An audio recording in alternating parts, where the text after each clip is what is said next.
Hey guys, நம்ம இந்த வீடியோவில் 10th சோசியலில் 7th லெசன் தான் பார்க்க போகிறோம். லாஸ்ட் வீடியோவில் 6th லெசன் பார்த்துருந்தோம். அதுலேருந்து ஒரு கொஸ்டின் கேட்குறேன்.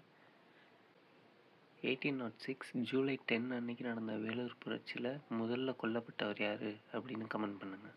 1957 ஜூன் 23 அன்னைக்கு பிளாசி போர் நடந்திருக்கும். அந்த போர் யார் யாருக்கு இடையில நடந்திருக்கும்னா பிரிட்டிஷ்க்கும் வங்காள நவாபுக்கும் நடந்திருக்கும். அந்த போரில் வங்காள நவாபாக இருந்த சிராஜுத்தௌலாவை பிரிட்டிஷ் ஈஸ்ட் இந்தியா கம்பெனி ஜெயிச்சிருப்பாங்க. பிரிட்டிஷ் ஈஸ்ட் இந்தியா கம்பெனி படையோட தலைமை தளபதியாக யார் இருந்தாங்க அப்படின்னா ராபர்ட் கிளைவ் இருந்திருப்பார்.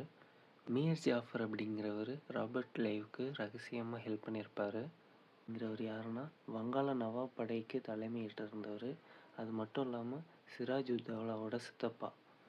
அப்புறம் வங்காளத்தின் புதிய நவாபாக நியமிக்கப்பட்ட மீர் ஜாஃபர்கிட்ட இருந்து British East India company 2,25,00,000 1757 to 1760 இந்த இடைப்பட்ட காலத்தில் வாங்கியிருப்பாங்க. விவசாயிகள் மற்றும் பழங்குடியினர்களின் எதிர்ப்பு. ஆங்கிலேய ஆட்சியில் கிட்டத்தட்ட 100க்கும் குறையாத எண்ணிக்கையில் விவசாயிகள் கிளர்ச்சிகள் நடந்திருக்கு. கிளர்ச்சிகளை 4 வகைப்படுத்தலாம். மறுசீரமைத்தலுக்கான கிளர்ச்சிகள், சமய இயக்கங்கள், சமூக கொள்ளை, மக்களின் கிளர்ச்சி அப்படின்னு அந்த கிளர்ச்சிகள் எல்லாத்தையும் வகைப்படுத்தலாம். இந்தியா ஃபுல்லாக செயல்பாட்டில் இருந்த முகலாய வருவாய் அமைப்பை பிரிட்டிஷ் ஈஸ்ட் இந்தியா கம்பெனி மறுசீரமைச்சாங்க. அதனால் விவசாயிகளோட நிதி சுமை அதிகரிச்சிருச்சு. ஜமீன்தார் தன்கிட்ட இருந்த நிலத்தை பெரும்பாலும் அவரை சார்ந்திருந்த நிலப்பிரபுக்களுக்கு கீழ்குத்தகைக்கு விட்டாங்க. பதிலுக்கு நிலப்பிரபுக்கள்லாம் விவசாயிகள்கிட்ட இருந்து ஒரு குறிப்பிட்ட தொகையை வசூலித்து கொடுப்பாங்க. இதனாலையும் விவசாயிகள் மீதான வரிச்சுமை அதிகரித்தது. அடுத்து நம்ம பார்க்க போகிறது ஃபராசி இயக்கம். இந்த இயக்கத்தை சாஜி ஷரீதுல்லா அப்படிங்கிறவர் 1818 தொடங்கியிருக்காரு. இவர் 1839 இறந்ததுக்கப்புறம் அவரோட மகனான டுடுமியான் அப்படிங்கிறவர் தலைமையிட்டார். டுடுமியான் விவசாயிகள்கிட்ட வரி செலுத்த வேண்டாம் அப்படின்னு சொல்லி கேட்டுக்கொள்கிறாரு. நிலம் கடவுளுக்கு சொந்தமானது அப்படின்னு சொல்லி சொல்கிறாரு. வாடகை வசூலிப்பது, வரி விதிப்பது இதெல்லாம் இறை சட்டத்துக்கு எதிரானது அப்படின்னு சொல்லி சொல்கிறாரு. 1862 டுடுமியான் இறந்ததுக்கப்புறம் 1870 நோவாமியான் அப்படிங்கிறவரால் அந்த இயக்கம் மறுபடியும் புத்துயிர் அளிக்கப்பட்டது. அடுத்து வாஹாபி கிளர்ச்சி. இந்த வாஹாபி கிளர்ச்சி அப்படிங்கிறது வங்காளத்தில் ஃபர்சத் பகுதியில் 1827 தொடங்கப்பட்டது. இந்த கிளர்ச்சி ஆங்கிலேய ஆட்சிக்கும் நிலப்பிரபுகளுக்கும் எதிராக துவங்கப்பட்டது. இந்த கிளர்ச்சிக்கு தலைமையேற்றவர் யார் அப்படின்னா இஸ்லாமிய மதபோதகரான டிடுமீர் அப்படிங்கிறவர் தான் தலைமையேற்றிருக்காரு. அடுத்து பழங்குடியினர் கிளர்ச்சி. இந்த பழங்குடியினர் கிளர்ச்சியில் ஃபஸ்ட்டு பார்க்க போகிறது கோல் கிளர்ச்சி. ஜார்க்கண்ட் மற்றும் ஒடிசா ஆகிய பகுதிகளில் இருக்கிற சோட்டா நாக்பூர் மற்றும் சிக்பம் ஆகிய இடங்களில் 1831 to 32 இடைப்பட்ட காலத்தில் நடந்த மிகப்பெரிய பழங்குடியின கிளர்ச்சி தான் இந்த கோல் கிளர்ச்சி. பிந்த்ராய் மற்றும் சிங்கராய் அப்படிங்கிற 2 பேர்த்தோட தலைமையில் தான் இந்த கோல் கிளர்ச்சி நடந்தது. சோட்டா நாக்பூரோட அரசர் வருவாயை வசூலிக்கிற பணியை வட்டிக்கு பணம் கொடுக்குறவங்கள்ட்ட குத்தகைக்கு விட்டுருந்தார்.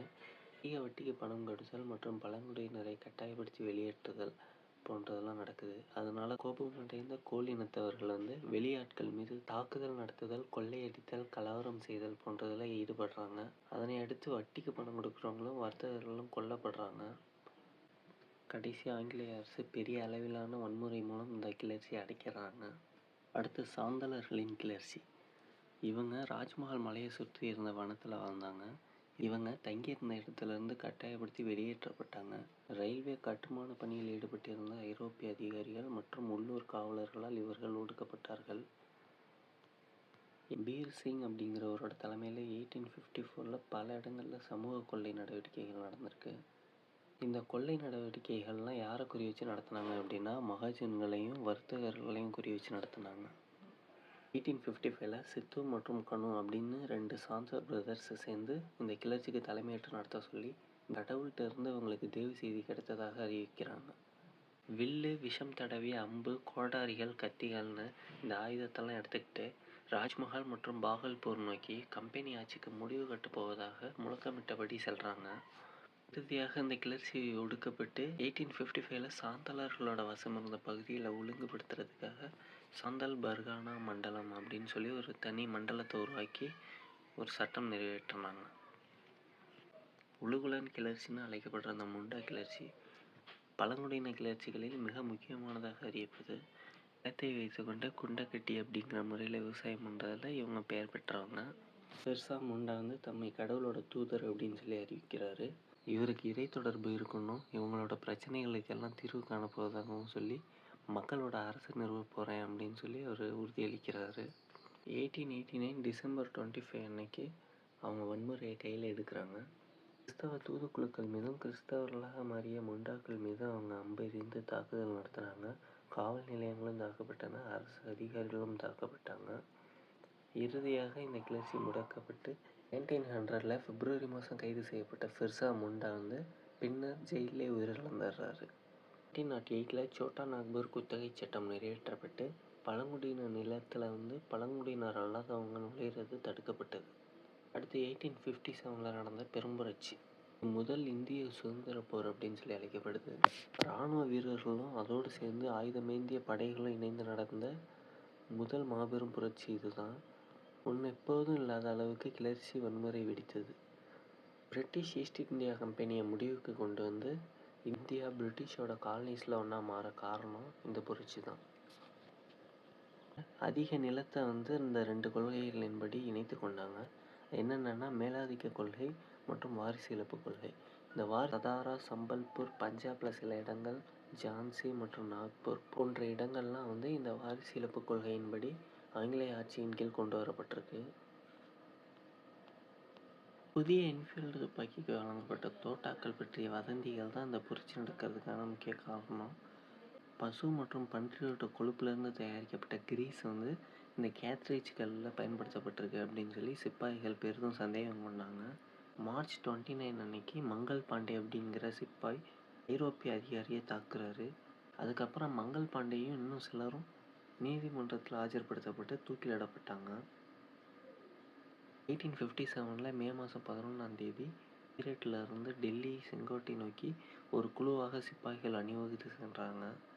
முகலாய மாமன்னரான 2ஆம் பகதூர் ஷா அவங்களுக்கு தலைவராக இருக்கணும் அப்படின்னு சொல்லி அவங்க கேட்டுக்கிறாங்க.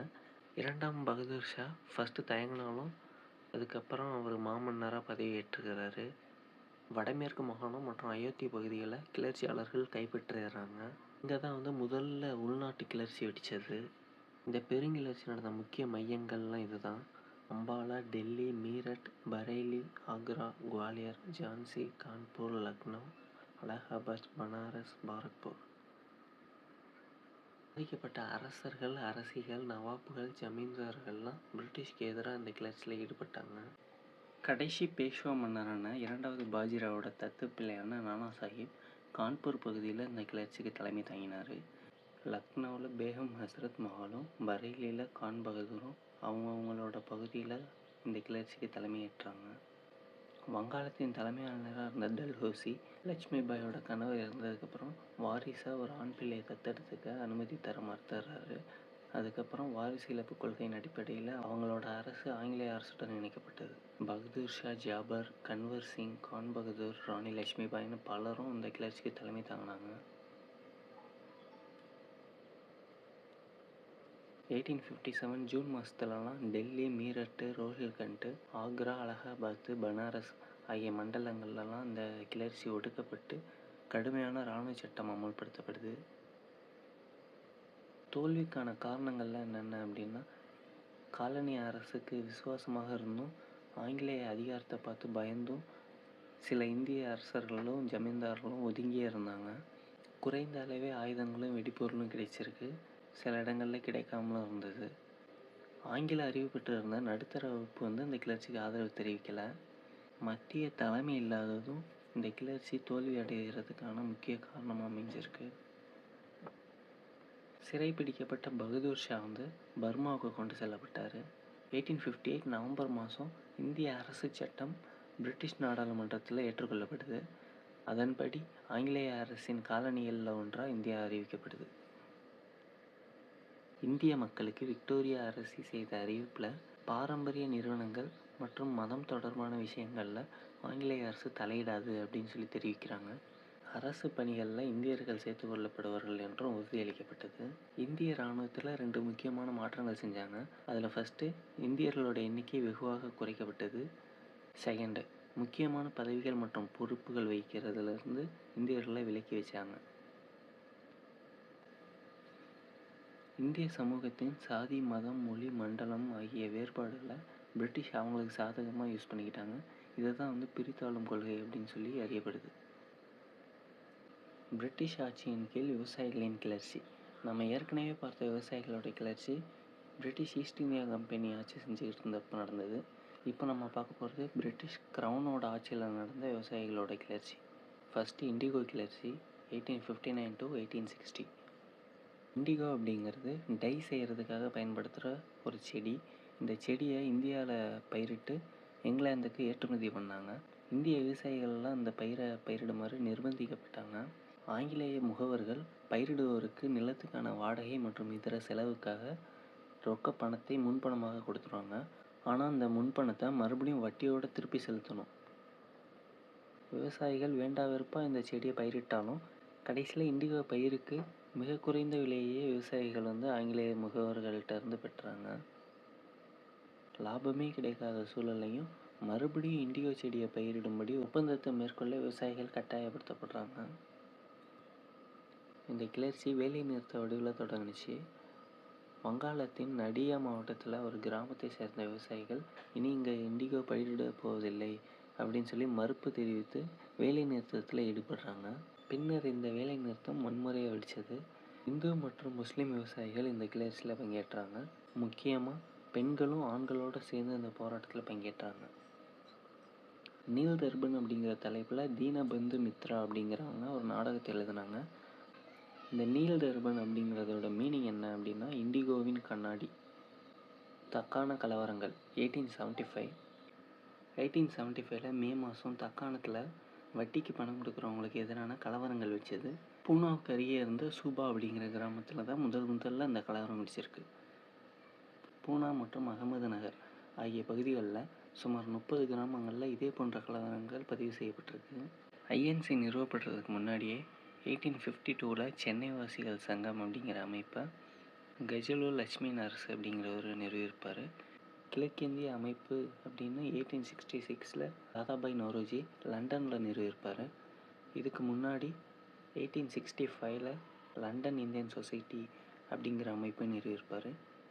சென்னை மகாஜன சபை 1884 வீரராகவாச்சாரியார், அனந்தசார்லு, ஜி சுப்பிரமணிய ஐயர் போன்றவங்களால் நிறுவப்பட்டது. பூனா சர்வஜனிக் சபா 1870 ஜோதிபா பூலேவால் நிறுவப்பட்டது. பம்பாய் மாகாண சங்கம் 1885 ஃபெரோஷா மேத்தா, பத்ருதீன் தியாப்ஜி, கேடி தலாங் அப்படிங்கிறவங்களால நிறுவப்பட்டது. தாதாபாய் நௌரோஜி, எம்ஜி ரானடே, ரமேஷ் சந்திரதத் இவங்கெல்லாம் காலனி ஆட்சியில் பொருளாதாரம் பற்றிய விமர்சனம் வச்சதில் முக்கிய பங்காற்றினாங்க.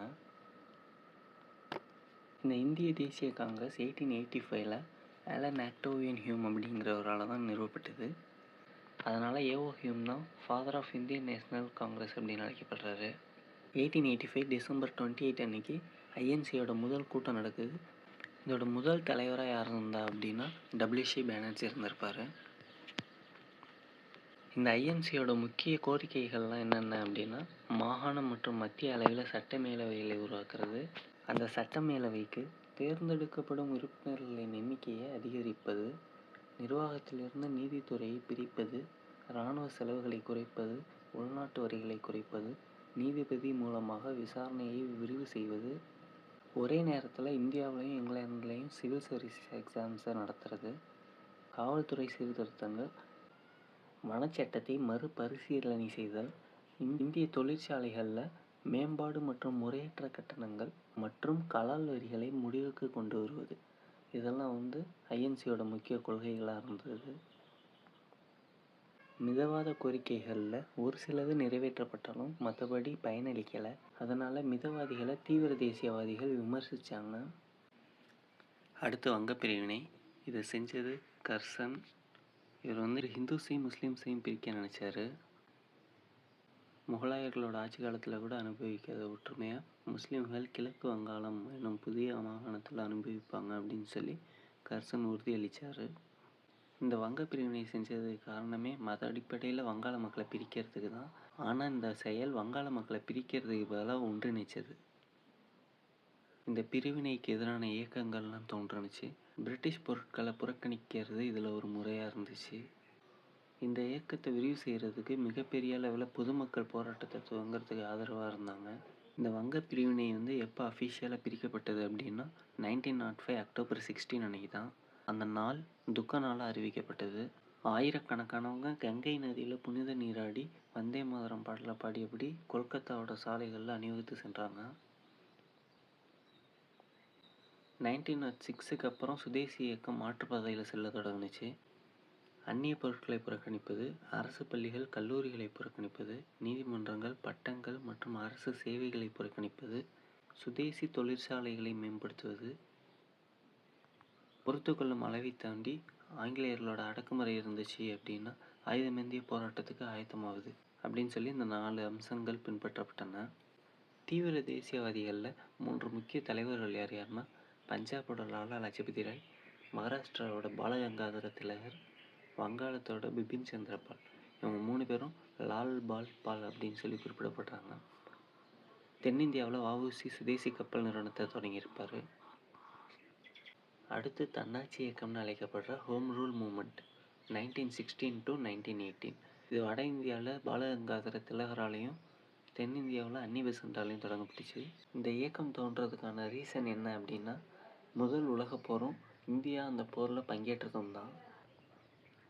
1914 ஜெர்மனிக்கு எதிராக பிரிட்டன் போர் அறிவித்திருந்த நிலையில் மித தேசியவாத தலைவர்கள்லாம் பிரிட்டிஷ்க்கு அவங்களோட ஆதரவு அளித்தாங்க. ஏன் அவங்க பிரிட்டிஷ்க்கு ஆதரவு அளித்தாங்கன்னா போர் முடிஞ்சதுக்கப்புறம் பிரிட்டிஷ் வந்து அவங்களுக்கு தன்னாட்சியை வழங்கும் அப்படின்னு சொல்லி அவங்க எதிர்பார்த்தாங்க. தன்னாட்சி இயக்கத்தோட குறிக்கோள்கள்லாம் என்னென்ன அப்படின்னா அரசியலமைப்பு வழிகளை பயன்படுத்தி பிரிட்டிஷ் பேரரசுக்குள்ளே தன்னாட்சி அடைகிறது, டொமினியன் அந்தஸ்து பெறுறது, அவர்களோட இலக்குகளை அடையிறதுக்கு வன்முறை இல்லாத அரசியல் சாசன வழிமுறைகளை கையாள்வது. அடுத்து லக்னோ ஒப்பந்தம் 1916. இந்த லக்னோ ஒப்பந்தத்தில் காங்கிரஸ் கட்சியும் முஸ்லீம் லீகும் இந்தியாவில் விரைவில் தன்னாட்சி வேண்டும் அப்படிங்கிறத ஏற்றுக்கிட்டாங்க. 1919 மாண்டேக் செம்ஸ்ஃபோர்ட் சீர்திருத்தம் அறிவிக்கப்பட்டது. இதன் மூலம் இந்தியா தன்னாட்சி நோக்கி படிப்படியாக முன்னேற உறுதி கூறப்பட்டது.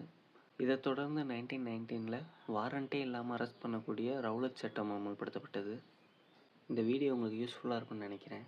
இந்த வீடியோ பிடிச்சிருந்தால் லைக் பண்ணுங்கள், உங்கள் ஆஸ்பிரண்ட் ஃப்ரெண்டுக்கு ஷேர் பண்ணுங்கள், மறக்காமல் சப்ஸ்கிரைப் பண்ணுங்கள். அடுத்த வீடியோவில் பார்க்கலாம்.